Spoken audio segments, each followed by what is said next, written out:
thing that I was ever taught as a qualitative researcher was the importance of establishing a trust and rapport, whether it was a focus group, an in-depth interview, or an 100%. The first thing that you have to do is establish a trust and a rapport, okay, which means that you get on the same level as the person, you reassure them about any concerns, you give them some basic frameworks in terms of how they might answer the questions in terms of open-ended, be descriptive, there's no right or wrong answers, etc., etc. To this day, you know, I've got my blurb that I say at the beginning of all of my qualitative sessions. And I was told that that was absolutely important, absolutely critical, that human element of trust and rapport was vital. With this new technology, do we lose that? Yeah, maybe, probably to an extent. But let me backtrack for a second, because I think we're all coming from the point of view of a benchmark that face-to-face interviewing is perfect. We get everything, they're totally honest. Okay, and I'll give you an example.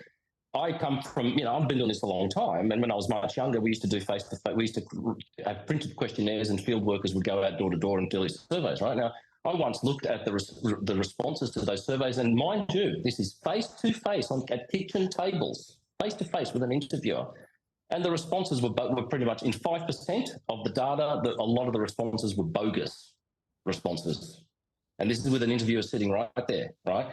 So to think that all interviews are going to tell us the truth, they don't. There is a percentage of information. It could be 5, it could be 10%. I don't know.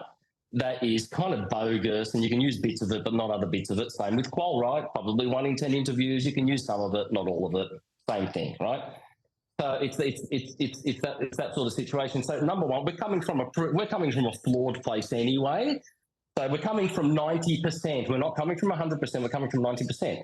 So how much more are we losing, to your point, by moving to this other system, right? And the other thing is that I remember once, sorry, I know this sounds tangential, but once someone explained to me the difference between behavioral therapy and psychoanalytic therapy in psychology, right? And I said, psychoanalytic therapy is like digging a massive, massive hole, right, in order to find one little bone, right? Whereas behavioral therapy basically just, I think you go for the bone, you fix the bone, whatever, right? So it's kind of more therapy.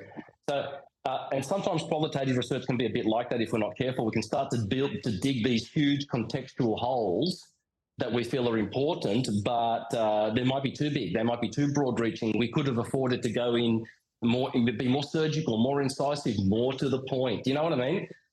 We didn't need the amount of rapport and trust and all that kind of stuff for...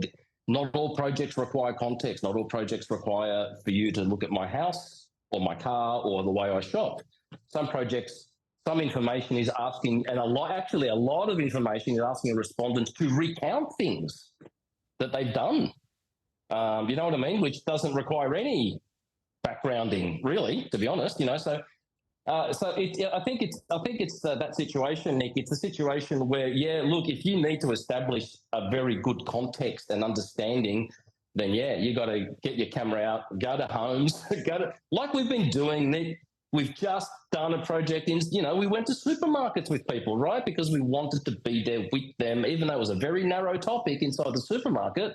We wanted to be there with them, right? And then we'll also do online interviews with people, but we've got that grounding of being there with them. And you and I both felt that was really important, that we needed to be there with them for a lot of the interviews, right?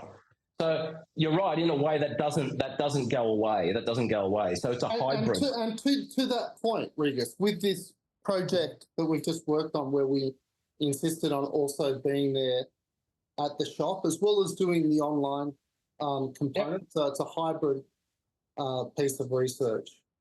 I would also say that going there and being with them offers a confirmatory component, right? So we're seeing it, we're being there with them at a researcher level, we're making certain determinations because there's a level of question mark around doing it one way or the other way. When we do it both ways, we actually cover more of the question mark. I think what you said initially, Nick, was the confirmatory aspect of it, which is very interesting because you're right. Okay, you get all the quant data. I've done this so many. You get heaps of quant data and blah blah blah, and you present it, and you're confident in the numbers and what. But you're right. As intuitively, gut level, human gut level, I can't confirm any of it. Numbers, right?